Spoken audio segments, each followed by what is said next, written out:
I'm John Nguyen, and I did the nails for the December issue of NAILPRO Magazine. And this is Stephanie Lavery. John, I love these jewel toned and gold nails. They're so beautiful for December. Tell me how you came up with the idea for them. Well, I got this idea after I spoke with you about inspiration, and you'd sent me your inspirational images. I played a little bit with the gold on gold tone that I saw there, so I wanted to incorporate that into the nail, but I didn't want the nails just to be gold. And to do that, I wanted to highlight the gold by accenting it with that peacock blue. So let's go through how you built these nails. Our model had very short nails, so you had to extend her natural nails. Yes, so I started by extending her nails using liquid and powder.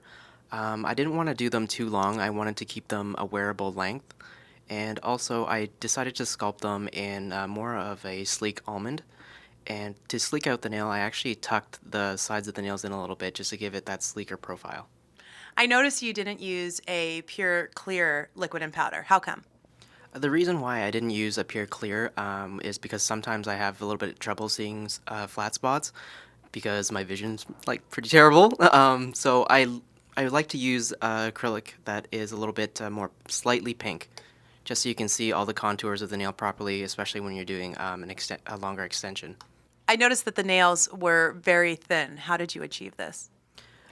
To get a thinner profile on the whole entire nail, I decided to apply less product than I typically would in the salon. Being a photo shoot, everything shows up on camera, so to keeping the nail thinner, it would hopefully compensate on camera. So once the nails were filed and shaped, then you started with the art. How did you begin? So to begin the art, I based the nail in 2 coats of peacock plume shellac, and I followed that by using a holographic similar toned glitter on top of the nail. And that was our primary base, and that's the blue tone that you see that's dominant in the nail. And you just used loose glitter for that.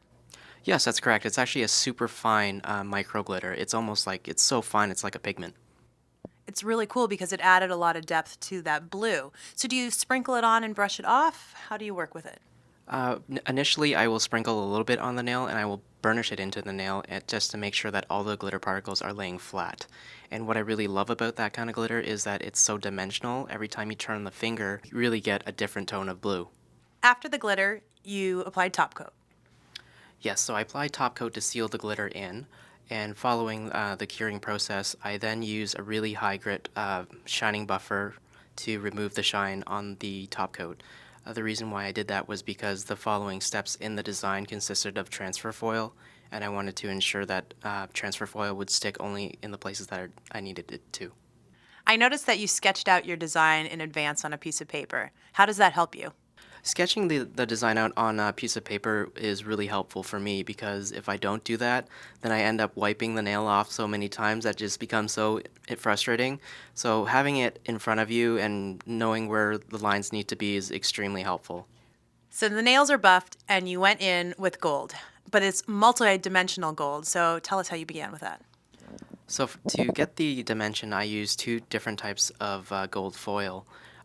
One being a little bit more of a matte finish, and the second one being more of a high shine, typical gold that you would see. The reason why I did this was because if you used 2 tones of gold that were too similar, you would lose the depth and dimension. Do you have any tips for creating such detailed designs? The best thing that I could recommend for any of the other nail pros is balance point positioning.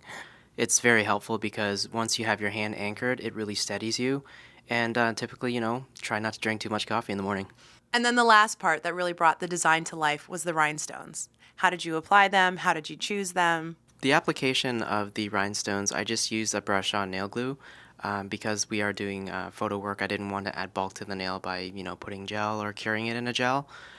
So that's what I use, and I actually do that in the salon as well. And I find that with smaller stones, they actually hold on for 2 to 3 weeks. Oh, really? Just with brush-on glue? Absolutely. I just find that it works really great.